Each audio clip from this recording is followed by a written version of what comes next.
Mystery Chapter 4. What do you mean? Dink's uncle asked. I don't see how it could be fake. Dr. Pitts rested a finger on the jewel. This is not the original emerald, he explained. In fact, it is not an emerald at all. But how could that be? Dink's uncle cried. Look, I'll show you, Dr. Pitts said. He took out a small flashlight from his pocket. Will you please pull the shades and turn off the lights? He asked.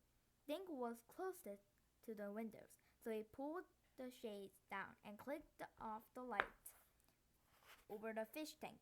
Josh hurried over to the switches on the wall.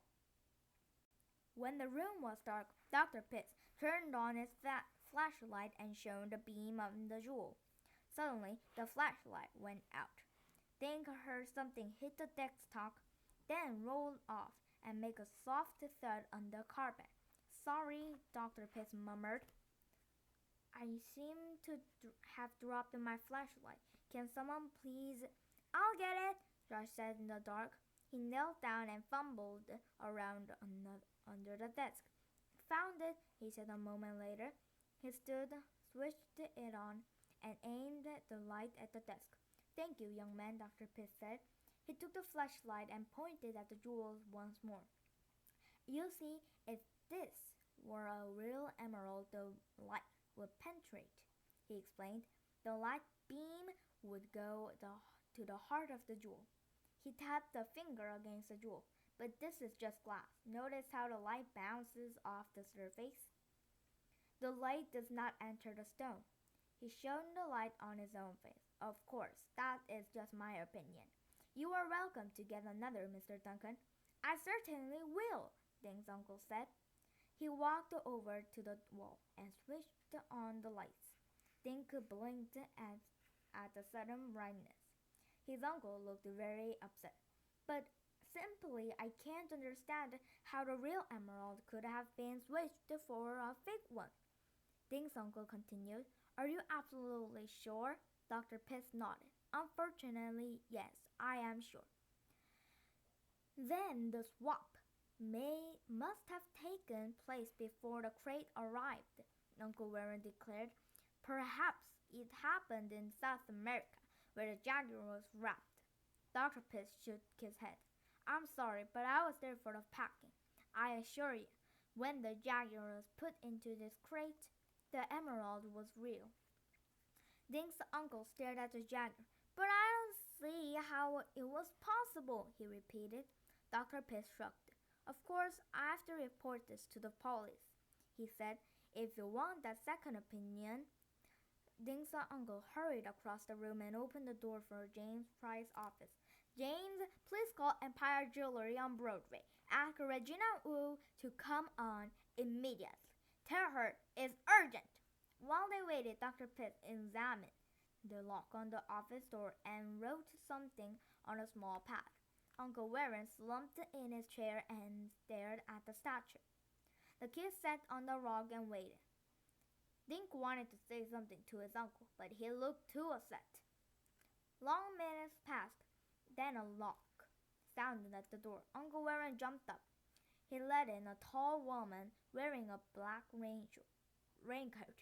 Warren, I came as fast as I could, she said. The streets are a mess. They shook hands, and Dink's uncle explained about the Jaguar's jewel. Dr. Pitts claims it's a fake. May I? Using a jeweler's magnifying glass, Mrs. Wu examined the stone for a few minutes. Then she removed the small bottle from her pocket and squeezed a drop of liquid on the jewel. When the liquid dried, she wiped the stone with a cloth. She shook her head. He's right, she said. This is a glass replica. Uncle Warren fell back into his chair. I am simply dumbfounded. Where did the switch take place? How? Who could possibly? Pardon me, Dr. Pitts said. The lock on the door does not appear to have been forced. Who besides you have the key of this office? Mr. James Pride, my assistant, for one, Dink's uncle said. My friend Jean Paul, he owns the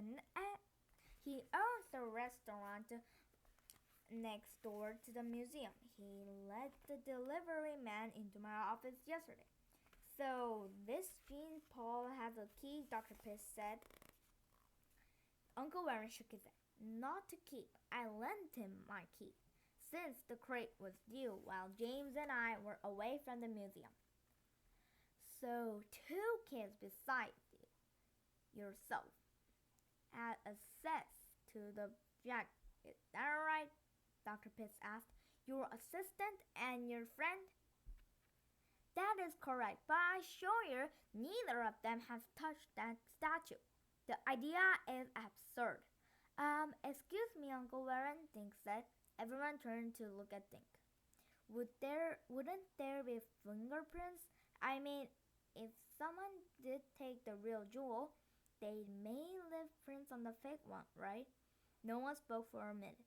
Then Dr. Pitt smiled at Dink. That's an excellent idea, he said. And I think we should ask the police to look for fingerprints. They will, of course, find mine. But unless I miss my guess, no others. Why do you say that? Ruth asked. Because, young lady, Dr. Pitt said, this thief was very clever, and clever thieves wear gloves. Uncle Warren nodded at the phone. Please call the police, he told Dr. Pitt. They will prove that Jean Paul and James are innocent. Dr. Pitt looked at Dink's uncle. Excuse me, sir, but there is another suspect. And who would that be? Uncle Warren asked. Yourself, Dr. Pitt said quietly, and that is the end of chapter 4. What? Yeah, that's the start of what? Dr. Pitt claims that Jean Paul and James, Uncle Warren's assistant, and Uncle Warren is the suspects who may have took the jewel of the Jaguar and switched it into a fake one. What?